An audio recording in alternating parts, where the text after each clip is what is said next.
Welcome back. I'm preparing to weld the just this small patch on the inside, on the inner sill. It's taken me a little bit of time fiddling about. Let me just find my LED light and see if we can shine the light inside the sill. I don't know if we can see from the camera's quite some distance, but I can actually get my fingers in here. Not there, it's all solid metal. There's an inner sill behind the outer sill. There's a vertical inner, and about the last inch, let me think, that's about 9 inches long and it's about an inch deep. So this patch will just fit over that, but it's a bit of a devil because I'm trying to weld it blind.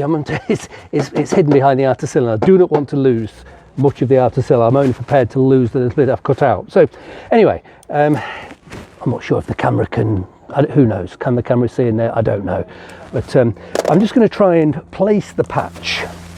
Then I'll weld it separately. I'll do a separate, it's going to take me probably 5 minutes just to place this patch. I'm going to use the little skin pegs I made. I made these myself as well. These are little G clamps. That was a huge piece of bar, about 1 meter long, solid bar, and I milled out the center of it. Then I sliced the bar up. Then I tapped it, drilled it and tapped it, and just a little, yeah, just, they're fantastic things. And I also made these at the same time, little skin pegs. They're slightly easier to use than the more traditional skin pegs. I did make a video about a week ago showing the smaller skin pegs, the traditional ones, I mean. So they have like they've got a little step just over there, and that step hooks on the back of the panel on the blind side, and then when you turn the thread, it pushes down a little taper. Which way does it go? There we go. Let's just tighten this up. We can just see the little taper. So it blocks the back, and so yeah, it gets trapped between the plastic and the heel. But of course, the plastic melts when you're welding. So these you can actually. I made these myself. I just turned these on a lathe, knobbed the edges, drilled them, tapped them, used a little tiny bit of bar which I threaded, and then just bent it over, filed it. They're very simple. So these go through obviously through the hole in the material, in the patch, and they go through the hole in the bodywork, and it just hooks nice and tight on the back like this. But of course, what you can see from the front, this is what you see from the front. And anyway, so they work, and it's just a little thread, and that just tightens down, and these will hold the patch beautifully in place. As I said, I made about 25 of these years ago in the 1990s, and they do come in handy from time to time. So anyway, let me just wriggle around under here. Excuse if you can see the back of my head, do excuse me.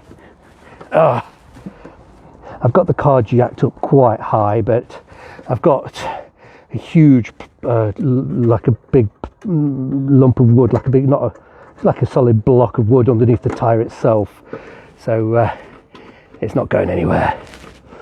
I could have it on axle stands, but truthfully it's probably safer on the huge chunk of wood. Here we go, let's just pop these down. Here we go. But this needs to be really tight. You can't have any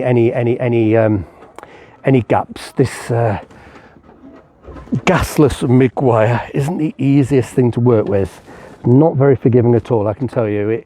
It's really pretty poor for welding thin material.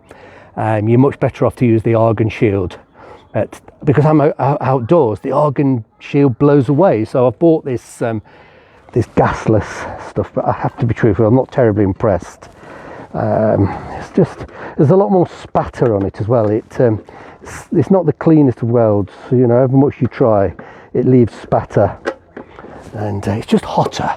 And because it's hotter and slightly slower, it tends to blow holes in the thinner gauge. It'd be perfectly fine on heavy gauge, but the thin gauge, yeah, you know, you do struggle. There we go, tighten those up. One more. The tighter this fit, the better, quite frankly. And you really do want to pinch it hard, tight together. Go on. That was a bit of a sign to get in. Why won't that go in? Go on.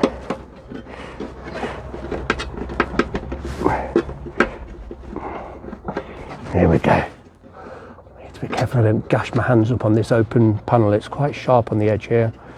I don't fancy any gashes, but it's such a tight fit, I can't really get my hands in there if I'm wearing safety gloves.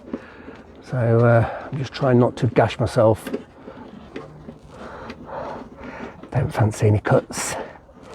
I'm gonna have to, oh no, that didn't work. Why didn't that work?